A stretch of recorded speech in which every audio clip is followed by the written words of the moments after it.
everybody. This is Nir Bashan, author of The Creator Mindset, a really cool book about creativity at work. It's a McGraw-Hill release, and I am super, super happy to have a longtime friend here. Ryan Hawk is on the show. He just published a book called The Pursuit of Excellence, also a McGraw-Hill release, and this book, guys, is super, super special. I got to tell you, he's taken years and years of experience interviewing some of the best people, the smartest CEOs on earth, and put it together in a bite-sized, wonderful, wonderfully approachable book. Ryan, welcome. Wow, man.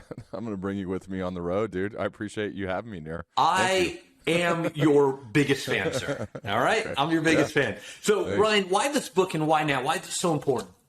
I mean, it was what I was most curious about in the moment. I think that's, writing a book is really hard. And so to me, I think if you're not it has to almost be the topic you're thinking about when you go to bed and the first thing you wake up in the morning. And that's what excellence is for me, this idea of the pursuit of it, the fact that you're never going to get there, but you're always striving. And you combine that with the combination of the stories of my life as well as the people that I've interviewed on my podcast, the Learning Leader Show, over the past 7 years. And it was almost like I could not write it. So I loved living inside of it. Obviously, it wasn't a perfect process to get it done, but I'm really grateful that now we're here, and I'm proud of it. It was a lot of fun. I should say it was fun at moments because, writing a book is a grind, but for the most part, I'm just fascinated by this topic, and I wanted to keep writing even beyond finishing the book.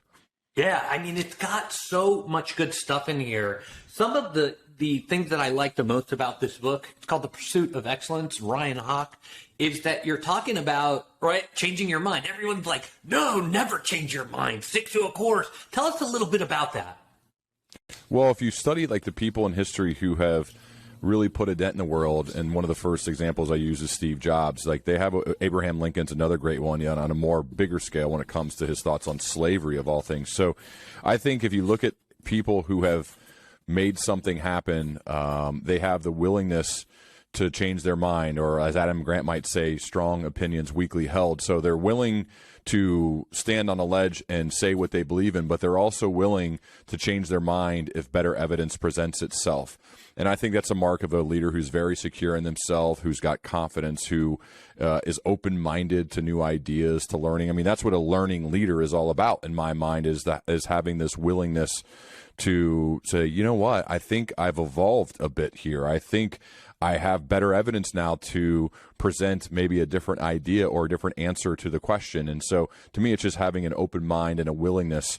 It's not being flip-floppy or anything like that. It's just being willing to update and to tweak and change when better evidence presents itself. Incredibly important, not talked nearly enough in business today, Ryan. You talk also about a pursuit of excellence, and you talk about the long term in the book. This isn't about arriving somewhere, right, Ryan? It's about getting there.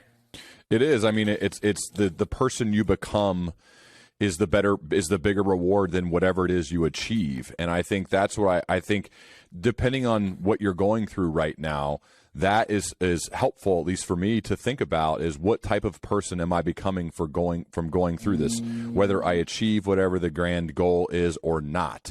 And if I do, it's not necessarily about getting the reward. It's about who I've become along the journey, and that journey never really ends. So, you see on the back of the book, that's never arrived, always becoming mentality, which J.J. Redick said to me on my podcast, and that's something I try to live by, and I encourage others to think about, is regardless of what we accomplish or what we do, we've never arrived. We're always becoming.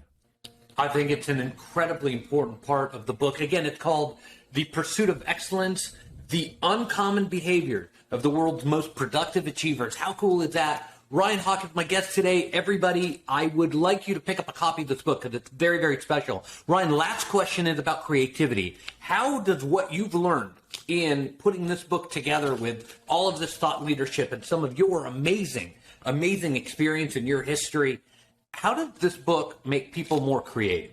I think what I would espouse for when it comes to creativity is, one, it's a learned skill.